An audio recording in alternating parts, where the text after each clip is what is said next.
Hey, what's up, everybody? This is your boy Kenny, and this is She's Gotta Have It, Season 1, Episode 5. And the name of this episode is For My Negus and My Bitches. All words matter. And pretty much it's like For My Negus and My Bishes. Like, it was kind of cool. But this was a really good episode, and yeah, I have to say that this was more of like a Jamie Overstreet episode. So I think in this episode we got to see a lot more of Jamie and why Jamie is such the complicated character that he is. But before I get started with this review, let me offer my love and condolences to everyone that was affected by the tragedies in Texas as well as Las Vegas, and also what recently happened with the bombings in New York. Also, everyone that has been affected by the hurricanes Harvey, Irma, Jose, and Maria. If you can give any kind of relief or support to the people that were affected by these tragedies, please do so, because we definitely need to be there for one another. Now, let's begin with this review. So, we see that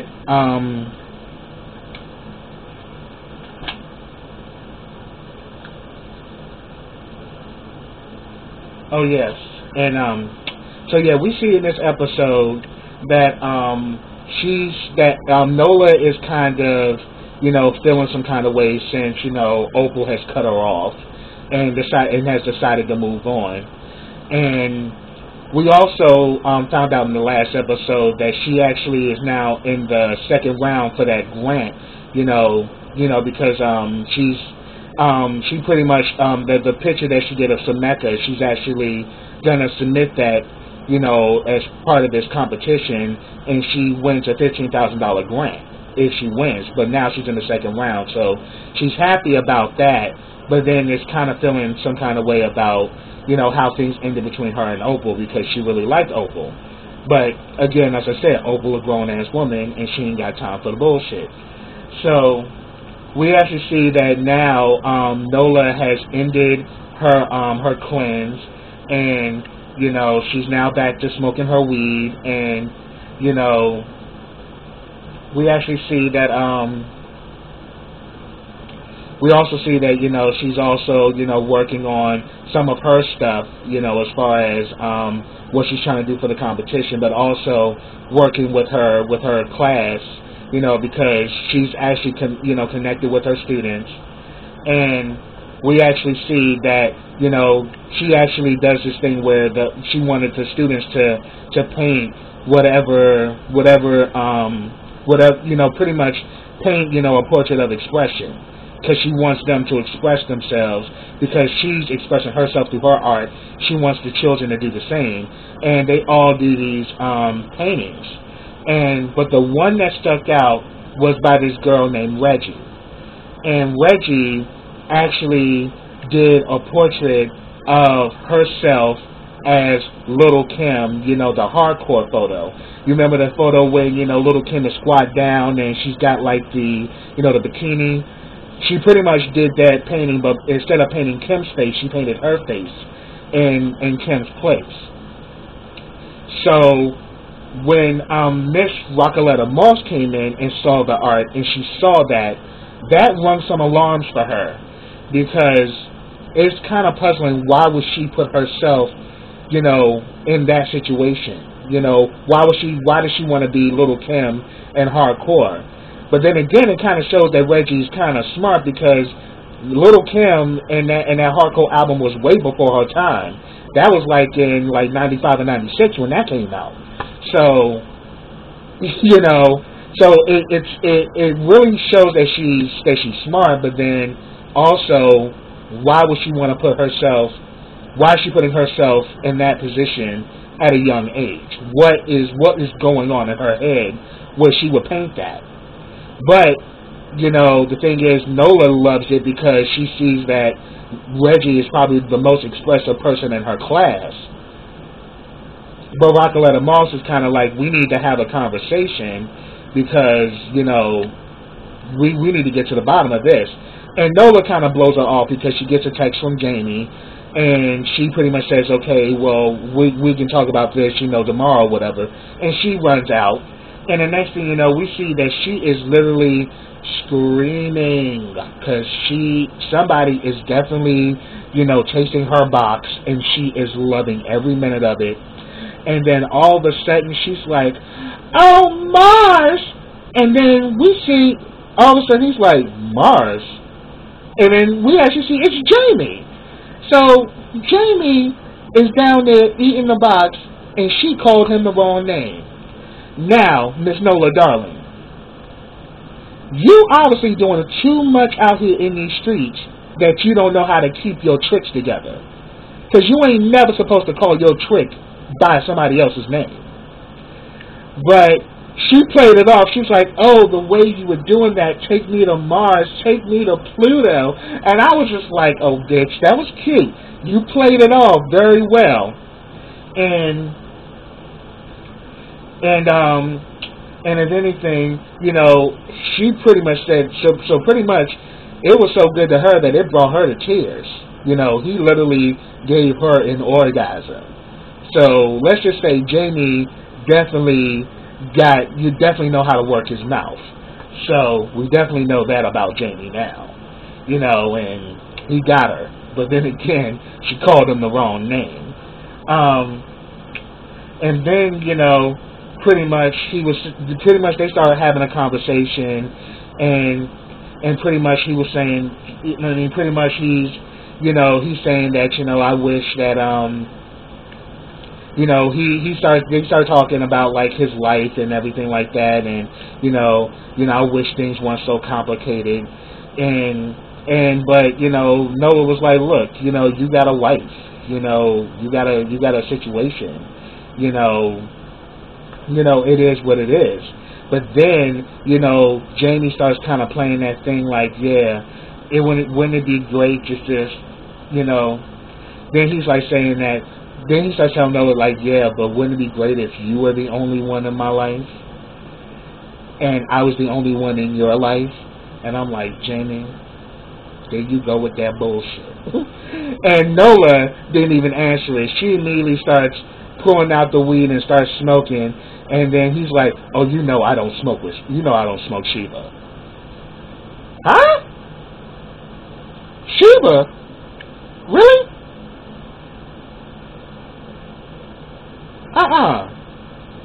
That's like some 1950s shit. Like 1950s, 1960s type of slang.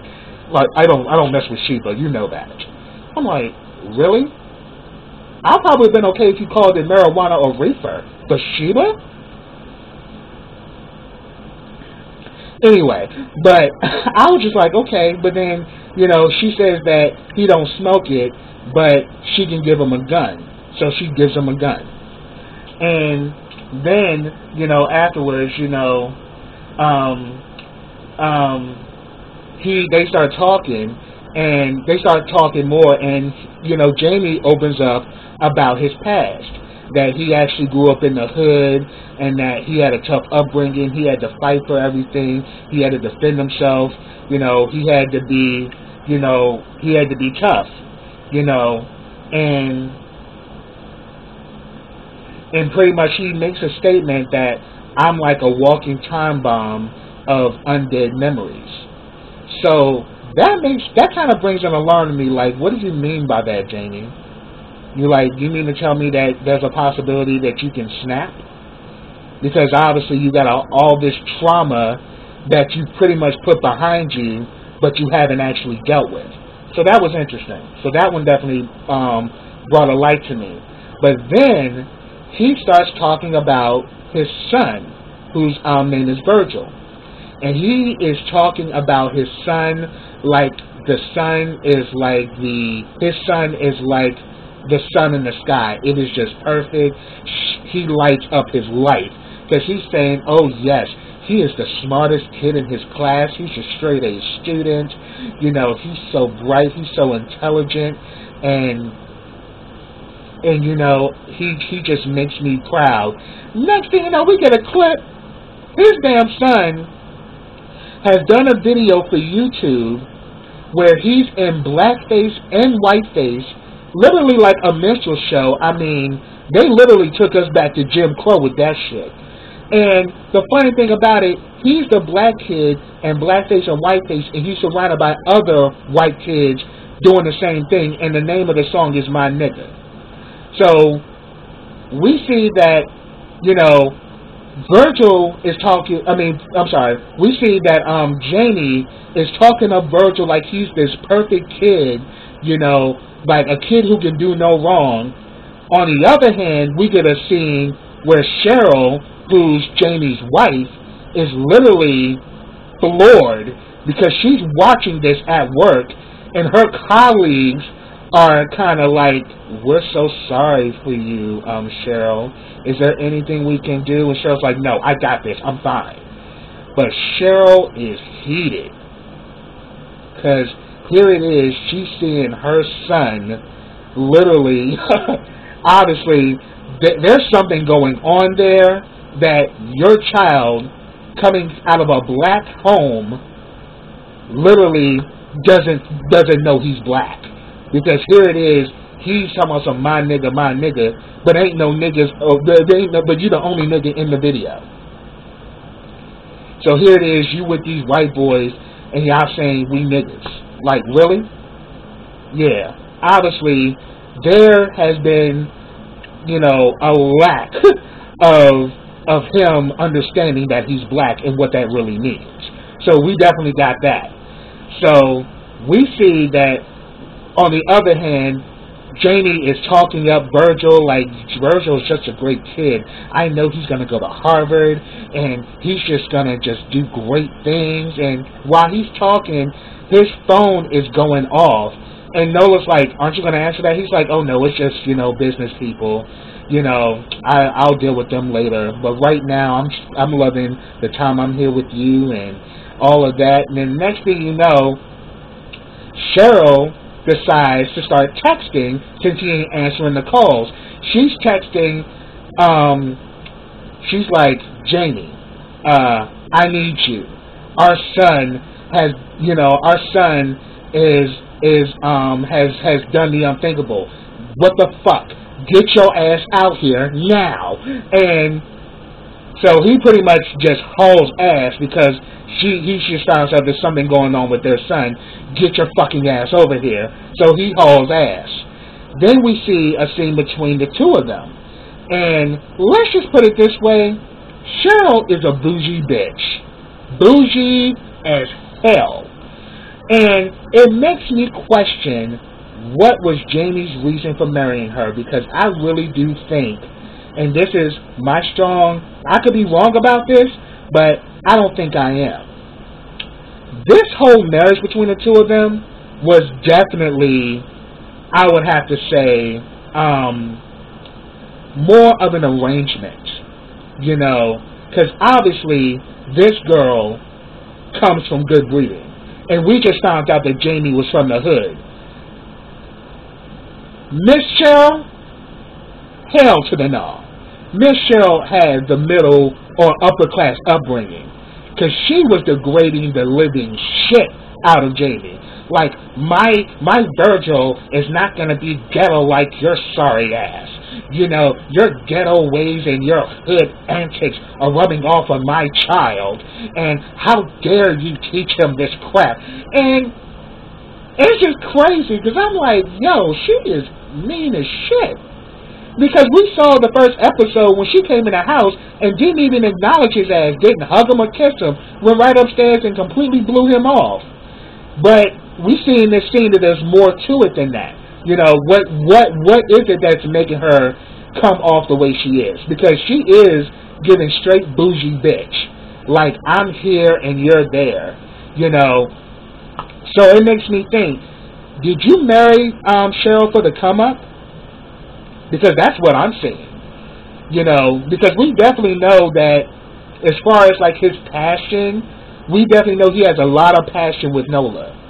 But we don't see any passion between him and his wife. But one thing I will say, they both love their son. And they pretty much think that what's going on between the two of them is starting to affect him.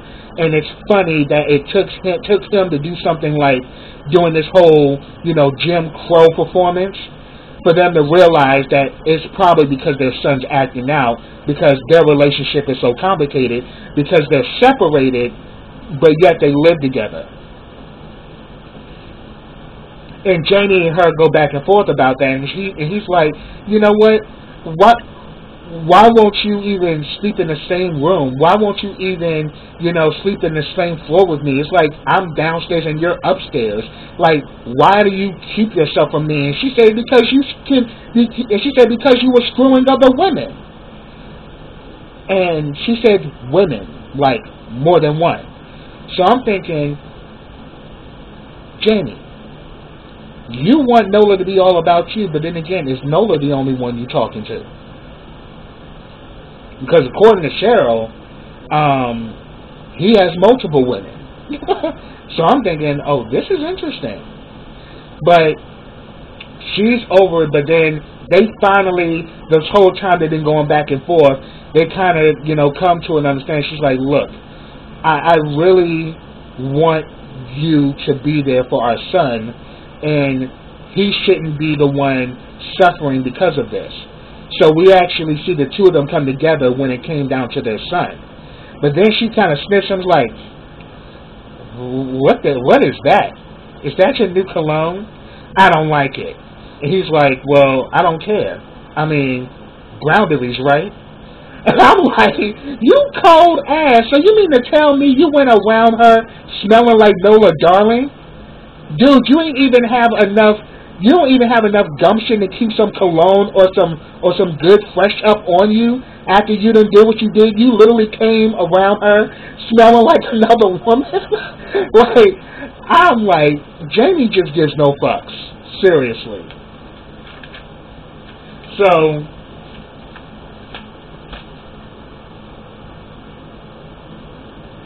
So we pretty much see that go on.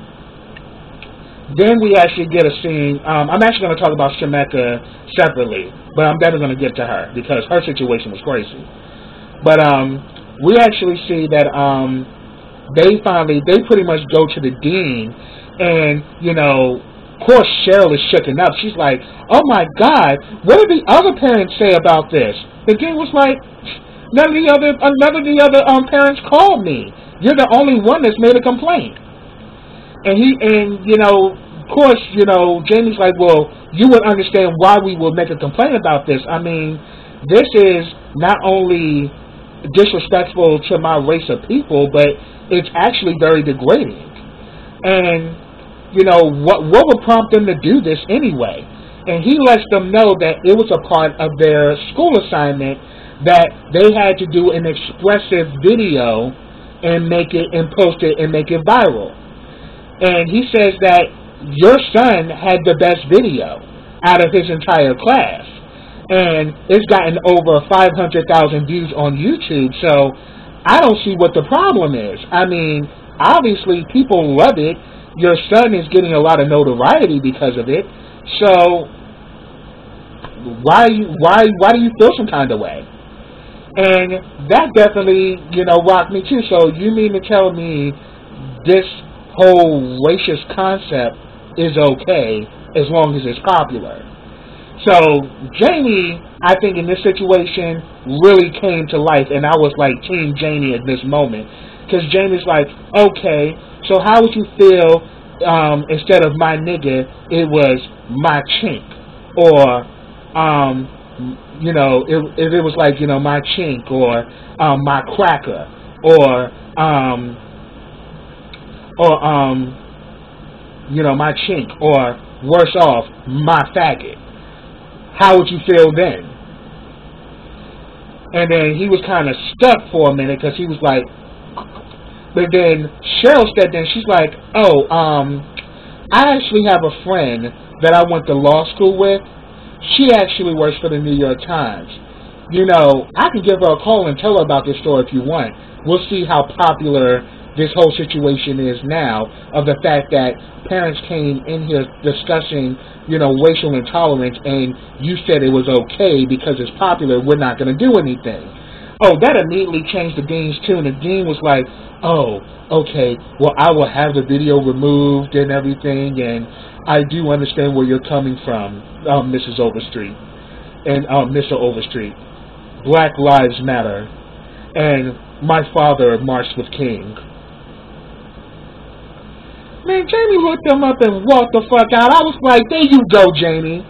There you go. Like, dude, you weak, you fake motherfucker.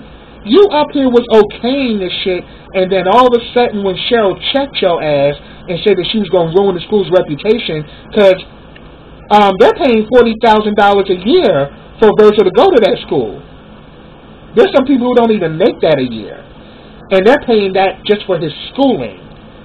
And you're letting him buffoon and, you know, degrade his race of people by doing that shit.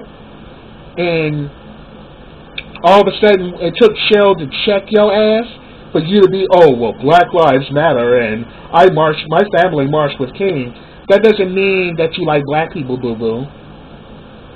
I mean, it's great that your father marched with King, so that shows a credit to him that he was with the struggle for civil rights and equal opportunity for all people.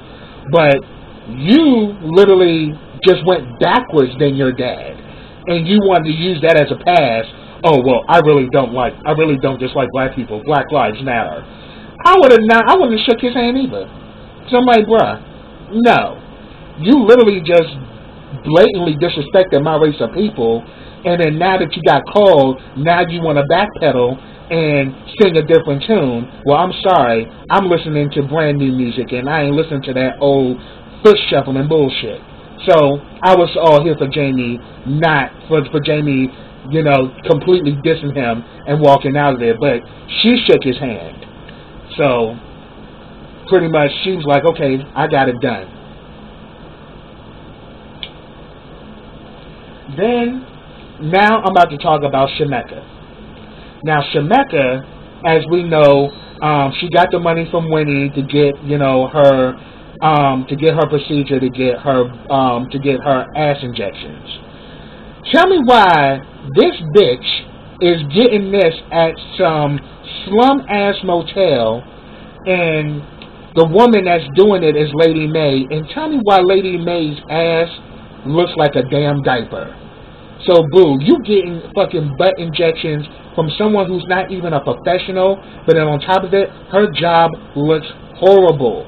The damn ass don't even look real. It looks like she got a big-ass pamper full of shit that she won't get changed. That's how her ass looked. It was not cute. So, she's up in this place, this shabby hotel, you know, she's got, you know, the needles and everything, and you know, it looks very unsanitized, and she pretty much pays the money. She gives her, you know, this pill that's supposed to be like a relaxer or like something to sterilize her, and she gives her alcohol. Tell her something, it'll help her to work faster. I'm like, you mean to tell me you doing this dumb nigga shit for a butt injection?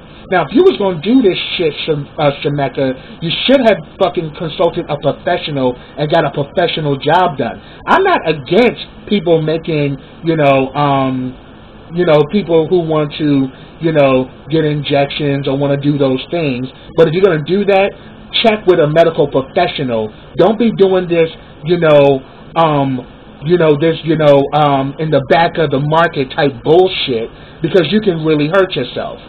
And Shemeka just wants it by any means, and here it is, she's spending all this money on this low-rate bitch who could possibly be putting something bad in you. And then to top it off, she's making you take pain relief. She's making you take, a relaxer with alcohol. What doctor would do that? So then she pretty much, lays her down and tells her that it's not going to hurt and everything. And I have to say, this was a really painful scene to watch, because when she starts doing those injections, we literally see Shemeka crying. She's screaming because she's in a lot of pain. So even though she gave her that little pill that's supposed to take the pain away, it didn't work, because she literally took she literally wiped her and stuck that big needle right up in her and just shot that silicone all up in her. So I'm like, damn. So that part was crazy. Then we actually see that Nola has, she pretty much has a sit down with Rocoletta Moss. She thought she was late, but then she was saying that it was actually I think she was late because I think she was supposed to met with her the day she was supposed to have met her the day before, but she was late. If I'm wrong, correct me in the comments. But you know, Rocoletta Moss pretty much kind of let her know that, look, you know, she starts. I mean, we definitely get a glimpse into who Rocoletta Moss is, and she's a boss bitch. She pretty much says that, you know, she quotes Shirley Chisholm that work is the rent you pay, that work is the rent you pay, for your life and for your sanctity. So she's very deep, and she pretty much opens up to her that, look, I take this school and I take this situation very seriously. This is not a passing thing for me. I am this, and this is a part of me. And she opens up about her, from her, turbulent childhood, that, her mom actually pimped her out because her mother was on crack. He said, my mother pimped me out, and eventually I got adopted by a good family. I ended up going to college. I got my master's, and I came back to rescue girls like me. So, honestly, this is very serious for me. But if anything, she's letting her know as a teacher that you need to dig deeper with your students, because these are students that have obviously been through some traumatic situations, and you should question, why would Reggie paint that kind of picture? I mean, yes, artistically it's beautiful, but what is it that she would paint something like that at her age? What is going on in her state of mind? You need to get to the bottom of that. And I'm like, yeah, that's something that normally like a psychiatrist would do, but they cut the funding in the school, so the teachers got to be psychiatrists as well as teachers. As I said, they don't pay teachers enough. I mean, they really don't. So you actually see that she sits down with Reggie, and they start talking about this whole label about being a bitch or being a hoe, and pretty much Reggie proves that she's very smart. She's like, you know what? Yeah, take for example Nicki Minaj and Amber Rose. I mean, they live by being called a bitch and being a hoe and all of that, but we know that's not what they really are, but they know that's the image and they know that's what sells, so they're obviously going to play the game. But that's not me, though. So, I'll talk to you later. I was like, that damn Reggie's a mess, and she's definitely sharp, though. But I'm thinking that, yeah, there's probably more to Reggie than meets the eye, and we might find that out. So, then we actually get the scene with Jamie and Virgil.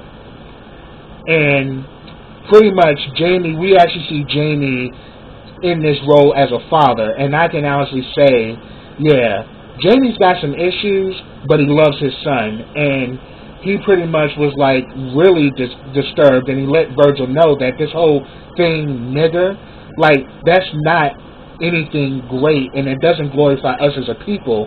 So why would you go on YouTube? Why would you put that out there like that and make yourself look bad? And he's saying that, well, that's not really what it is, Dad. We're taking the word back. You know what I'm saying? We're making it cool. My nigga. That's my nigga. You know what I'm saying? Like, it's all cool now. It's not the same thing. And pretty much, Jamie kind of puts foot down like, no, that is not the case. Because at the end of the day, that word, was used to describe our people. And at the end of the day, it's nothing good ever comes out of that. So he literally checked Virgil with that. But then he also was like, but I kind of feel that maybe all of this energy and all of this stuff that you're doing right now is possibly because you're upset about something. But I'm here for you, son, and I want to hear you. You know, I'm here for you. But then he was saying that, you know, I know you and Mama, you know, are not together anymore, and yeah, so he kind of admits that, yeah, their situation has affected him. But then he pretty much says that he's afraid that Jamie's gonna leave him. But Jamie lets him know, I will never leave you. You're my son. I will never leave you. But then he also opens up about, you know, one of the reasons probably why he did this is that he really doesn't fit in, and that, you know, he definitely feels out of place because he's like he's pretty much probably like the token black at that school, and he has no other black kids that he can relate to, so he feels out of place. But, you know, but the thing about it that Jamie did let him know the real deal, that look, when you're black, you pretty much have to be twice as good to get half of what they have. You know, meaning, you know, the Anglo-Saxons. So that was really powerful because he said that, look, you know, we don't have it easy as being black, but at the end of the day, we always rise to the top. So I thought that was a powerful conversation, and it kind of showed that. And then he also admits that he feels that Jamie doesn't interact with him anymore. He said that we used to play Madden all the time, and now we don't play anymore. He's like, well, you know, you need to take it easy on your old man. I'm getting old and all this other shit. I'm like, Jamie, you're only 40, boo-boo. So we kind of see that Jamie is probably dealing with also issues involving a midlife crisis. So we're going to see a lot with Jamie probably down the line. Then we also get a clip with the last scene. We actually see Nola is, you know, she's talking with Shemeka. Shemeka has got the new booty, so she's like wearing a little skimpy outfit, and she's loving, you know, her new ass. And her little girl Nadia is there, and Nadia goes to bed, and pretty much, you know, she sends her like some ass shots, or whatever. And like Nola's like, oh my God, that thing it's huge, girl. And she's like, yes it is. She says, so what does Nadia think of it? She's like, oh, Nadia says it looked like Nikki's. I'm like, damn. So she's done this alteration to herself. We're going to see where it's going to go from here. But that's what I have, y'all. If I missed anything, put it down in the comments. I'd love to hear from you. But subscribe to my channel. Click that bell so you get notifications every time I drop a video. Also, follow me on my other social platforms, Facebook, Twitter, Instagram, Snapchat, and I've also started a GoFundMe. You can check that out as well. Also, like this video, comment on this video, and share this video, and I will be back with the next episode of She's Gotta Have It. So until then, everybody, take care.